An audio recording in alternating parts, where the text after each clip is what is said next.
I know that being the wimps that they are, Rupert, Emma, and Daniel kind of cried on that last day. I think it was June 2010 that the kind of final day of shooting happened. But they had a good weep about it. I don't know for you, given that you'd been on this long, strange trip as well, whether you allowed yourself such a moment somewhere, even privately.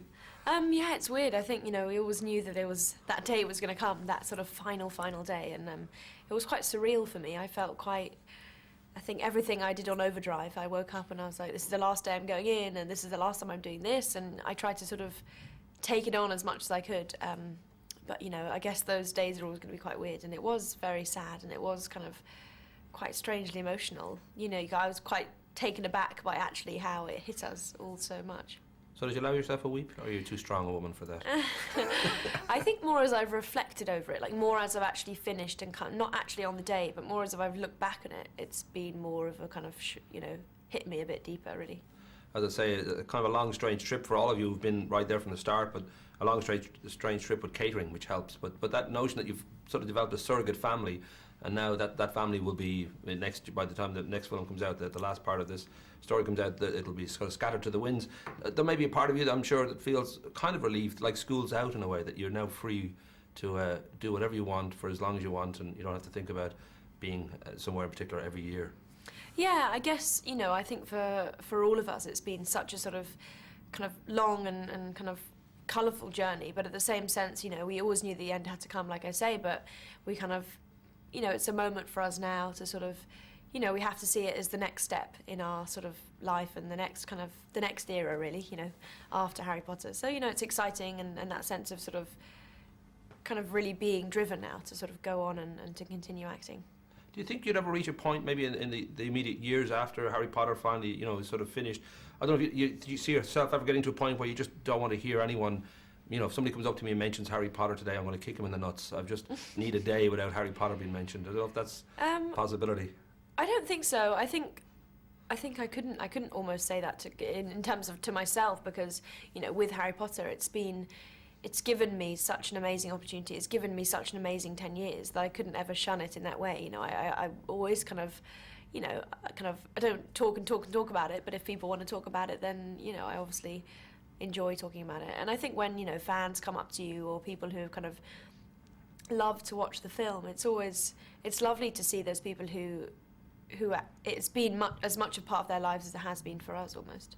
I know Tom was sort of inspired, I guess, somewhat by the Lord of the Rings guys going off and getting their elvish tattoos with the number 9. He sort of suggested at some point that maybe we should all get a tattoo to sort of mark this part of our lives and the fact that we were all together for this length of time. But being largely a chicken group of people, it didn't happen. I don't know whether you ever were part of that consideration or whether you had even thought about maybe that's a good idea. Yeah, there was like a few. It was weird. It was one of those things I was definitely kind of up for in a sense of an idea, and I think Ivana and I spoke about it, and Tom was, a few people were up for it, and then it was, I guess, those things that kind of fade away. So I guess we've got to do it quick, otherwise it will be a bit too late. Get one of those lick-ons. I'm sure they could work. Every year you can just renew it. And oh look, we have actually got it, and then just rub it off.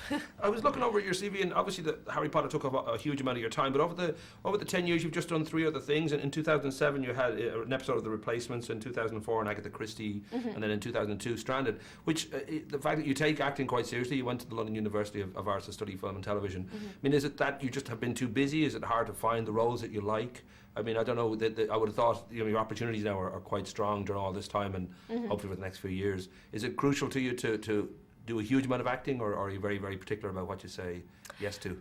Yeah, I think it's, obviously being with Harry Potter, it's definitely tied us down in terms of schedule, in terms of giving us that opportunity to go on and do jobs in between. And, I have when it has had the chance. And obviously for me, I was at school, so the moment I wasn't filming was time to kind of get back to school. And for me now, it's, there's an open space that's much more in front of me now, the freedom. So I think now it's that, choosing that next role has to be quite specific, I think, for me personally. I think when you read a script, you have to find a character that you really connect with in order to play it. So it's just now, for me, I'm finding that.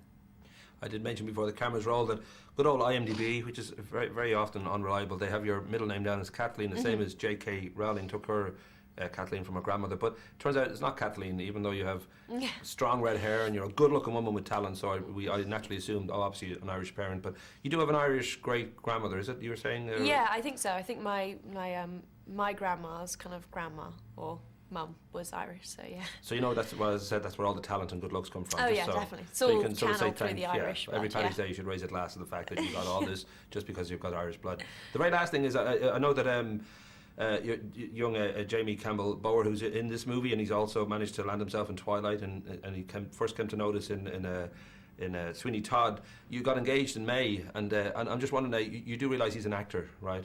Because getting engaged with an actor, that's got to be dangerous. I would imagine, no. Well, I don't know, everyone takes their, kind of finds their person that they sort of, I don't know, it makes no difference that they're actors, but yeah. But I should say, does it affect your relationship, the fact that you both act? I suppose it's a good thing because you can both understand completely the life, that the actor's life is kind of nomadic, or it can be. Yeah, definitely. I think, and that's also, why you grow friendships with people. You can kind of, you understand it without having to explain all the kind of finer details. You both, everyone knows that the industry of film is incredibly kind of spontaneous and it changes all the time, and you can't sort of promise anything, so. Well, I hope you both have fun. Yeah. Thanks. Cool. Nice to talk to you. Yeah. Thank you. Cool. I was only messing about the actor thing, of course. I have loads of friends with actors, and it's just such a tough life. That's the